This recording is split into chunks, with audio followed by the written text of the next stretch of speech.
Good afternoon. My name is Michael Bouzinier, and I'm here to talk about what do we all need to do to ensure that the programs we write and the models we create actually do what we intend them to do and in a way that is acceptable to us. I think this is a very important problem, especially in the context of healthcare and diagnostics. As a use case, I'm taking an example of variant classification rules. And I'm here not really to show off what already has been done, because there's a lot of things that are still needed to be done, but more like share with you the recent ideas that we have started work on in the last year or two, and see if these ideas resonate to you, if you think they're relevant, or if we're really a bunch of village idiots that are talking nonsense. And I will be talking a little bit about the history of how the project started. I will talk about technology, and then conclude with discussing the role of what we propose in the age of AI. And it's really all started 8 years ago when I was hired by Brigham and Women's Hospital, the Division of Genetics, to productize a bunch of software tools and scripts that were written by grad students, lab assistants, postdocs over a period of 10, 12, 13 years, and make it something that clinicians can trust in their everyday work. Obviously, these people who has written original scripts have disappeared, and nobody could understood what actually the program is doing. So my role was to kind of restore the trust between the software tools and the clinicians who use it. And when we're talking about this trust, how we humans usually trust something? Well, we look for explanations, then we try to understand and internalize these explanations, and from this growth trust. There is, however, an alternative way to build this trust, is to validate things, to formalize the logic, apply validation, and get trust out of there. And the advantage of this approach is that validation actually can be performed by a machine, not necessarily by a human. But of course, to do this, we need to formalize and write this logic in a machine-readable language. Effectively, we need to write a computer program. And again, in case of variant classification, we have ECCB guidelines, which is many pages of a paper in Nature that a human can read and understand, and any genetic counselor can use it to do variant curation. But it's not readable by machine. And genetics counselors are limited, so it's not scalable. So we really need to find a solution that would be both scalable and explainable and trustable. And now we're talking about what we're doing to trust a computer program. How do we usually ensure that computer program is doing something that we expect it to do? Well, there are multiple historical approaches to this problem, but as all of you know, the most prevalent today, and maybe the only popular approach, is really testing. Testing is great, but we shouldn't forget about other approaches like structured programming that started being used for validation in 1970s, and even older ideas of formal validation through invariant programming and assertions that can assure that every statement of the program is doing what it is supposed to do. And I would argue that today, especially in healthcare, these two approaches becoming more and more important. First of all, in healthcare, we're moving toward personalized medicine. And personalized medicine means that we are dealing with unique cases, sometimes once in universe cases. Testing is not a reliable tool to assure that in these cases the program will work. And also, of course, testing can kind of convince us that the program works correctly. But in healthcare environment, there are additional requirements more than just correctness. We need to assure compliance. We need to assure lack of bias, or at least limited bias. We need to assure ethical use of data when we train a model. Unfortunately or fortunately, not all data can be used to train the particular model. So that is why, in my opinion, structured programming and formal validation is really a way to go forward, but it requires support in the tools.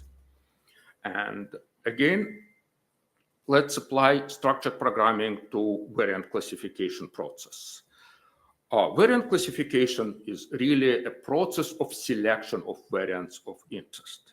And we can write this logic in a language, in a domain-specific language, specialized language that is both machine-readable and understandable to domain experts, not only to programmers. And to support validation, we need to do a few tricks. We really need to introduce strong typing into the language, which is not common for DSLs, and we need to introduce evaluation of the predicates and assertions. And here, well, the statements in this DSL, the statements about the variants are really predicates. And validation assertions are predicates about predicates. So to avoid the conclusion, we call them meta-predicates. And as I said, the first thing that we need to do is introduce the type system. So in our DSL, we introduced a type system for variables used.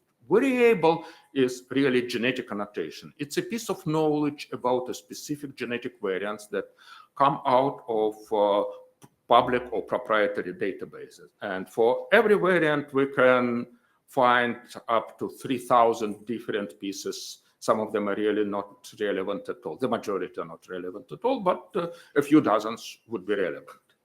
In any case, we can classify these annotations. First of all, we classify them by purpose they're used. The purpose of provenance of this, which are kind of call quality annotation, for example, and the purpose of clinical or biological evidence. The latter we also classify by three additional dimensions. We classify them by scale. Is it a piece of knowledge about a specific variant, about the position in DNA, or about the gene where it is, about the knowledge domain where it comes from population genetics or functional analysis, and the method that was used to obtain it. Is it the clinical evidence, an experiment, or bioinformatics inference, or something else? And when we created our variant classification tool on FISA, which was first presented at BOSC 6 years ago, then published in Journal of Biomedical Informatics, we created a domain-specific language based on Python. Later, we introduced this type system, and today we're introducing the meta-predicates and evaluation of some meta-predicates. But first, I will talk a little bit about the syntax of this language. Naturally, variant classification rules are decision trees.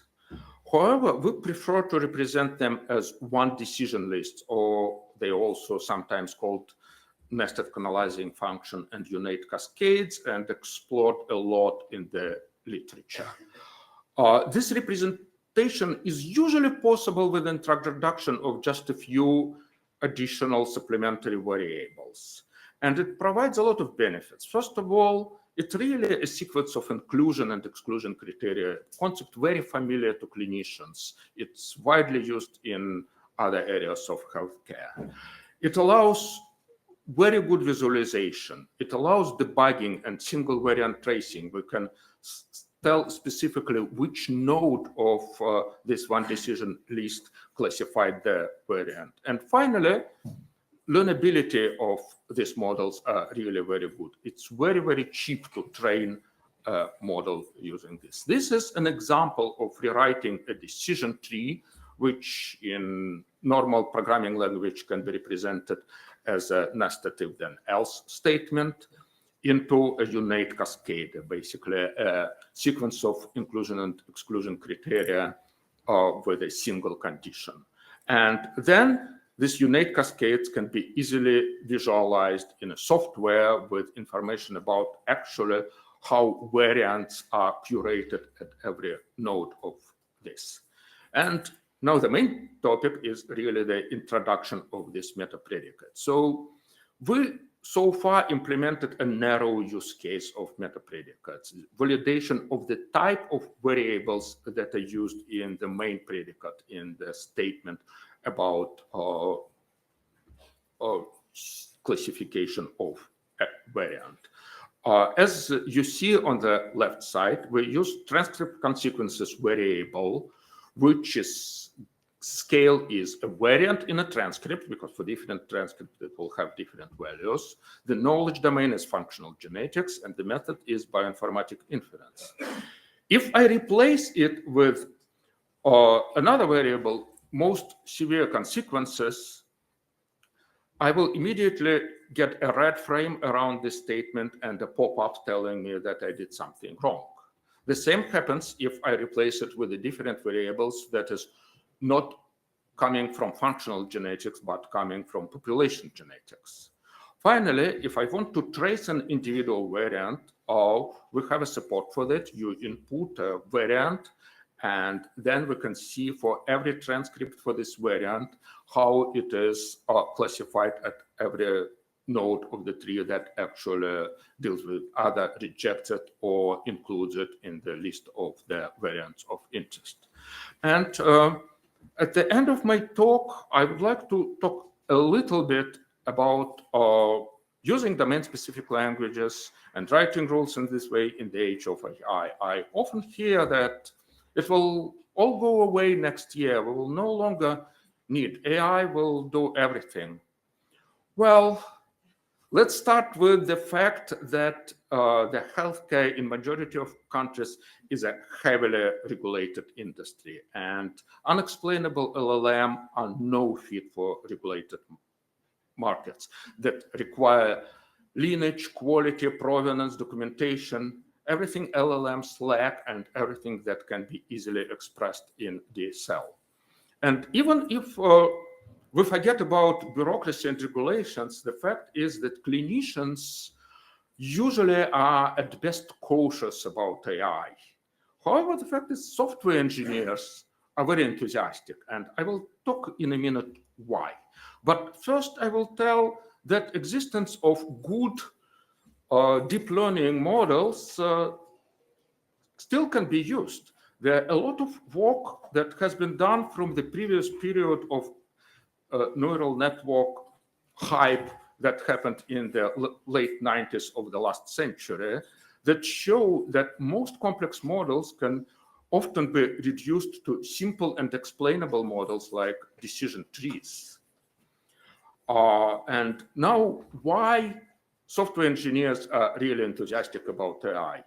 I would state that, in my opinion, that's because current AI is Gen AI, so it does best what it is supposed to do, generate text. For example, generate program. So why not to use this AI to take these black box models and generate a readable DSL script? And one of the very recent Art Prize report shows that actually AI does this much better than just creating a model that provides you with decisions. And my final philosophical slide is about, I often hear a question, can AI do logical reasoning? And recently this question was asked to Dr. Bernardo Sabatini, who is neuroscientist and co-director of Harvard Institute of Natural and Artificial Intelligence. And he said that, well, research actually shows that maybe human logical reasoning is actually a post hoc justification rather than true reasoning. So when I do what I just proposed on the previous slide, maybe we're following what we humans unconsciously do when we think that we apply logical reasoning to writing a program. So thank you very much. And I ask you if this all resonate with you. If yes, will you consider joining our community to design DSL together? Maybe think about what predicates can we really create and validate. And again, thank you very much.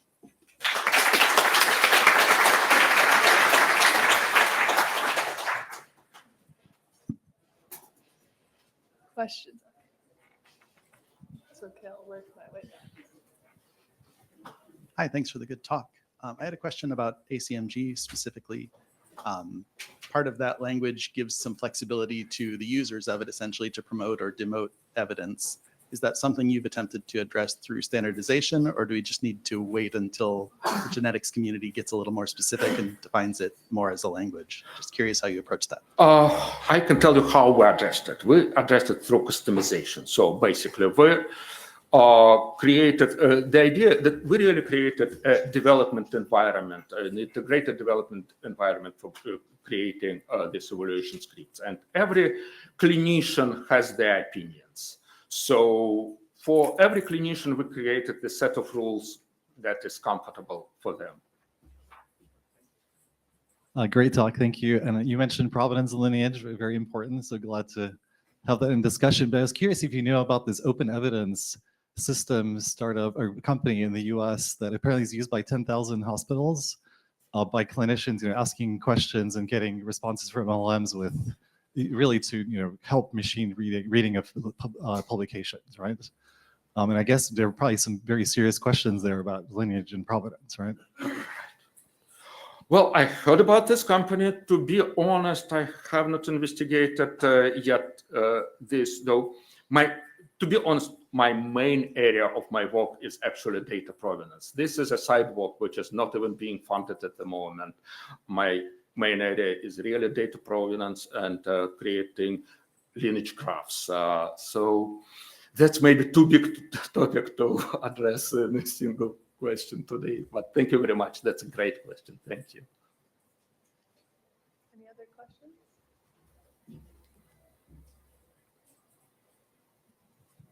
I have one actually really quick, sort of side topic. I'm curious what you think of, so extending this a little bit further, if you think there's a place for DSLs with respect to agents. Absolutely, yes. That's basically, of course. And what do you think that would look like? I guess that there will be kind of, the DSL, for example, can be used as a messaging media between agents, right? So again, to convey information between them. Perfect. Thank you so much.